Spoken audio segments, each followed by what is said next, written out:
এই ভিডিওটা তাদের জন্য খুবই ইম্পর্টেন্ট যারা এসবিএম-সিএম স্কলারশিপে অলরেডি এপ্লাই করে ফেলেছে বা যারা এখনো পর্যন্ত এপ্লাই করেনি কিন্তু ইন ফিউচার এপ্লাই করতে চলেছো। খুবই ইম্পর্টেন্ট একটি ভিডিও। কিছু ভুল থেকে থাকে যেটা কমনলি স্টুডেন্টরা ইউজ করে থাকে বা এপ্লাই করে থাকে এবং পরবর্তীতে ব্যাংক অ্যাকাউন্টে টাকা পৌঁছতে তাদের কিন্তু অসুবিধে হয়ে থাকে। কার্যত এই ভিডিওটাকে সম্পূর্ণ দেখতে থাকো। সম্পূর্ণ স্টেপ বাই স্টেপ বলব যে কি কমন ভুল যেগুলো স্টুডেন্টরা করে থাকে এবং সেগুলো সলভ কিভাবে কি হয়ে থাকে। এখনো অনেক সময় রয়েছে টাকা পাওয়াতে।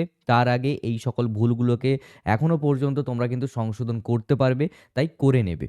ওকে? তাই সম্পূর্ণ ভিডিওটিকে দেখতে থাকো। আমার নাম বিক্রম। তোমরা সকলে দেখছো বিক্রম পাল ইউটিউব চ্যানেল। তো চলো ভিডিওটিকে শুরু করা যাক। ভিডিও স্টার্টিং ফেজেই বলব যারা এখনো পর্যন্ত চ্যানেলটিকে সাবস্ক্রাইব করোনি, সাবস্ক্রাইব করে নোটিফিকেশন বেলটিতে অল দাবিয়ে দিতে পারো। কারণ এইখানে প্রতিনিয়ত এই টাইপের ভ্যালুয়েবল কনটেন্ট আমি আপলোড করেই থাকি। এই বিষয় নিয়ে ভিডিও বানানোর আমার একটাই কারণ যে আমি যখন ট্যাবের টাকা পাওয়া নিয়ে ভিডিও বানিয়েছিলাম, তো ট্যাবের টাকা পাওয়ার একদম শুরুর দিকেও এইরকম টাইপেরই একটি ভিডিও বানিয়েছিলাম যে এই ভুলগুলো করবে না বা আগের থেকে এই জিনিসগুলোকে করে নিও। তাহলে কিন্তু পরবর্তীতে কোনো প্রবলেম হবে না। ইনফ্যাক্ট টাকা পাওয়ার ২ দিন আগেও আমি একটি ভিডিও বানিয়েছিলাম যে এই প্রবলেমগুলো যাতে না হয় তার জন্য আগের থেকে জিনিসগুলোকে করে রেখে দিও। তাহলে কিন্তু টাকা পাওয়াতে কোনো প্রবলেম হবে না এবং অনেক স্টুডেন্ট সেটা দেখে করেছে। কিন্তু কিছু স্টুডেন্ট রয়ে গেছে যারা আমার সেই কথা তখন শোনেনি। এখন তারা প্রবলেমে পড়ে গেছে। যে সবাই টাকা পেয়ে যাচ্ছে, আমি টাকা পাচ্ছি না। এইরকম প্রবলেম। তো সেম জিনিসটা কিন্তু যেকোনো স্কলারশিপ, যেকোনো স্কিমের ক্ষেত্রে হয়েই থাকে। তো সেই কারণেই অ্যাওয়ারনেস একটি ভিডিও আমি তোমাদের জন্য বানিয়েছি। ওকে? সো এবার মেইন টপিকে আসা যাক। ফার্স্ট অফ অল আমরা সকলেই জানি আমাদের যেই টাকা পাওয়ার যেই আ মানে ভ্যারি করে বিশেষ কয়েকটা স্টেপের উপর। নাম্বার 1 আমি এলিজিবল কিনা। তো অফকোর্স তুমি এলিজিবল দ্যাটস ওয়াই তুমি এই ভিডিওটি দেখছো, না হলে কেনই বা দেখতে? Second number thing is that আমার ব্যাংক অ্যাকাউন্টে আমার টাকাটি এসে পৌঁছে যাবে। ওকে? এর মাঝে যাবতীয় স্টেপ রয়েছে যেমন কোন স্ট্যাটাস বা ইত্যাদি। তুমি এলিজিবিলিটির পরবর্তীতেও অনেক সময় রিজেকশন হয়। ওই বিষয়গুলো নিয়ে আমরা আজকে আসছি না। আমরা আজকে কথা বলব তুমি একজন এলিজিবল স্টুডেন্ট অ্যান্ড সেকেন্ডলি তুমি তোমার ব্যাংক অ্যাকাউন্টে টাকাটা সময় মতো পেয়ে যাওয়ার কথা। ওকে? তো এবার তুমি একজন এলিজিবল স্টুডেন্ট হয়ে সবকিছু এপ্লাই করেছো, সবকিছু ঠিকঠাক আছে। ইনফ্যাক্ট তুমি তোমার প্রত্যেকটা ডিটেইল একদম খুঁটিনাটি চেক করে আপলোড করেছো, সাবমিট করেছো ফর্ম এবং এখন তুমি ওয়েট করে আছো তুমি টাকাটি পাবে বলে। সাপোজ দ্যাট তুমি একজন বিটেক স্টুডেন্ট, ওকে? অ্যান্ড তুমি ফার্স্ট ইয়ারে বর্তমানে পড়াশোনা করছো। তো তুমি ₹60,000 পাবে। ১ বছরে ৳৬০,০০০ পাবে, 2nd বছর, 3rd বছর অ্যান্ড 4th ইয়ার। এই যে টোটাল যে ৬০ করে যে তোমরা টাকাটা পেতে চলেছো, it's a huge amount. Okay? Specially যখন তুমি একজন প্রাইভেট কলেজে পড়বে তো সেই জায়গায় ₹60,000 মানে অলমোস্ট একটা সেমিস্টারের টাকা কিন্তু তোমরা বছরে পেয়েই যাচ্ছ। ওকে?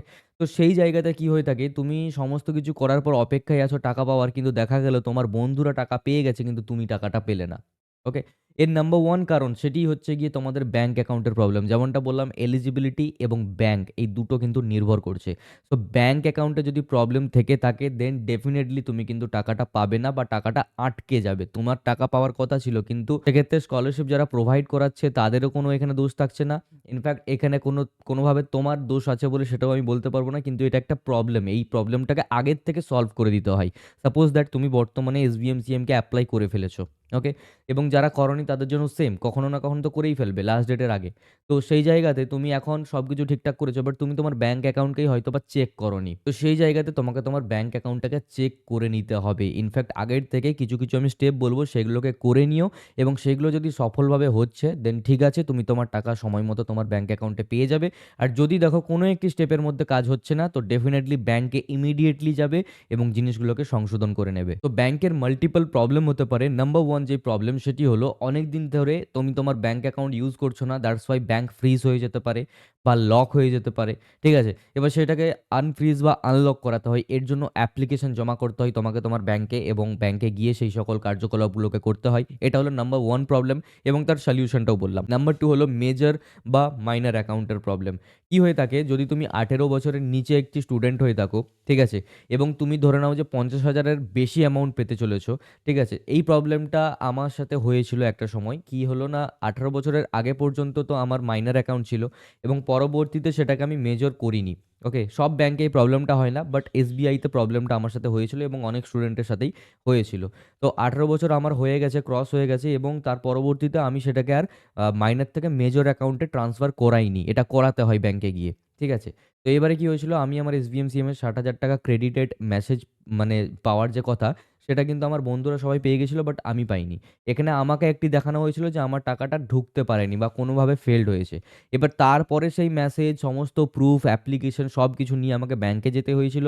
দেন আমাকে সেটা মাইনর থেকে মেজর করাতে হয়েছিল। তার কত সময় পরে আমি টাকা পেয়েছিলাম। সো একটা হ্যারাসমেন্ট হয়, ঠিক আছে? অলমোস্ট সবাই টাকা পেয়ে গেছে, তার ১-১.৫ মাস পর আমি টাকা পাচ্ছি। তো সেই যাতে প্রবলেমটা না হয়, তো তুমি যদি ১৮ বছর ক্রস করে যাও, তো ডেফিনিটলি মাইনর থেকে অ্যাকাউন্টকে মেজর করে নেবে। কত টাকা পাচ্ছ দেখার দরকার নাই। একদিন না একদিন তোমাকে মাইনর থেকে মেজর করতেই হবে ১৮ বছর ক্রস হয়ে গেলে। তো তুমি তোমার ব্যাংকে আগে থেকেই যাবে এবং গিয়ে সেটাকে মাইনর থেকে মেজর করিয়ে নেবে। দেখবে হয়তো এখন তোমার ১৭ বছর সামথিং চলছে। তো ১৮ বছর যখন হবে তার পরবর্তীতেই এই কাজটা করে নিও। সেফ জোনে থাকতে হবে। নাম্বার ৩ যেই প্রবলেমটা সেটা হলো কোনো কারণে টাকা হয়তোবা ডিপোজিট করা যাচ্ছে না। তো এটাকে চেক করার জন্য তুমি কারো ফোনপে, গুগল পে ইউজ করবে এবং ব্যাংক অ্যাকাউন্টের ডিটেল দিয়ে মানে account number, IFSC code, bank holder name এই সব কিছু ডিটেল দিয়ে তুমি সেখানে ৫০০-১০০ টাকা জমা করে দেখবে সেই টাকাটা আদৌ জমা হচ্ছে কিনা। ডিপোজিট হয়ে যাওয়ার পর ব্যাংক অ্যাকাউন্ট ব্যালেন্স দেখবে যে হ্যাঁ, টাকাটা ডিপোজিট আদৌ হয়েছে কিনা। আর যদি না হয়ে থাকে সেই জায়গাতে ব্যাংকের সাথে যোগাযোগ করতে হবে। সেকেন্ডলি তুমি তোমার টাকা উইথড্রল করে দেখবে। ১ নম্বর ফোনপে থেকে কাউকে টাকা পাঠিয়ে দেখবে। সেকেন্ডলি এটিএম থেকে উইথড্রল করবে। থার্ড এটিএমে গিয়ে মিনি স্টেটমেন্ট আ বের করে নেবে। ঠিক আছে? এই সমস্ত জিনিসগুলো করলে কি হবে? তুমি বুঝতে পারবে যে তোমার ব্যাংক অ্যাকাউন্ট সচল রয়েছে। ওকে? কোনোভাবে বন্ধ করা হয়নি। আর 4th থিং সেটি হলো গিয়ে তুমি তোমার ব্যাংক অ্যাকাউন্টে মান্থলি একটা হলেও ট্রান্সেকশন করবে। ওকে? মানে সেটা কাউকে টাকা পাঠানো হোক বা রিসিভ করা হোক, সেটা ৳১ হোক, ৳১,০০০ হোক, যাই হোক না কেন, যেন ব্যাংকটাকে সচল রাখো। ঠিক আছে? হয়তোবা আজকে চেক করলে সবকিছু ঠিকঠাক আছে। আজকে ডিপোজিট অ্যান্ড উইথড্রল করলে সব ঠিকঠাক আছে। আজ থেকে ৫-৬ মাস পর যখন তুমি টাকা পাওয়ার কথা সেই তার মাঝের ডিউরেশন এ হয়তোবা তুমি কিছু করোনি। তো কিছু, কিছু ব্যাংক থাকে যেখানে ফ্রিজ করে দেওয়া হয়। কিছু, কিছু প্রাইভেট ব্যাংকে। ওকে? এবং অনেক ব্যাংকে কি হয়ে থাকে একটা মিনিমাম অ্যামাউন্ট তোমার অ্যাকাউন্ট ব্যালেন্সে মেইনটেইন করে চলতে হয়। যেমন অ্যাক্সিস ব্যাংকে ৳৫,০০০, এইচডিএফসিতে সম্ভবত ৳১০,০০০। তো সেটা দেখবে যে তোমার ব্যাংকে কত মিনিমাম অ্যামাউন্ট আ আ ব্যালেন্স করে চলতে হয়। বা যদি জিরো অ্যাকাউন্টের মানে অ্যাকাউন্ট হয়ে থাকে, জিরো ব্যালেন্সের দেন কোনো প্রবলেম নেই। তো এই জিনিসগুলোকে কিন্তু মেইনটেইন করে চলবে। ব্যাংক অ্যাকাউন্ট যদি ঠিক না থাকে টাকা পাওয়ার মানে সময়তে তুমি কিন্তু টাকা পাবে না। তোমার বন্ধুরা হয়তো পেয়ে যাবে। সেই জায়গাতে খুবই খারাপ লাগবে। এই জিনিসটা আমার সাথে হয়েছিল। ওকে। তো এই ভিডিওটা ছিল এই পর্যন্তই। সমস্ত প্রবলেম এবং সমস্ত প্রবলেমের সলিউশনটাও এই একই ভিডিওতে আমি তোমাদেরকে প্রোভাইড করিয়েছি। ভিডিওটি যদি ভালো লেগে থাকে একটি লাইক করো। হাইপ বাটনে গিয়ে হাইপ করে দাও আমাকে যাতে অন্যদের কাছে ভিডিওটি গিয়ে পৌঁছে যায়। ভিডিওটিকে শেয়ার করো তোমার বন্ধুদের সাথে। চ্যানেলটিকে সাবস্ক্রাইব করো যদি নতুন হয়ে থাকো। আর নোটিফিকেশন বেলটিতে অল দ্য বি দাও এই টাইপের ভ্যালুয়েবল কনটেন্টের নোটিফিকেশন সর্বপ্রথম পেতে হলে। Thank you so much to all of you. By.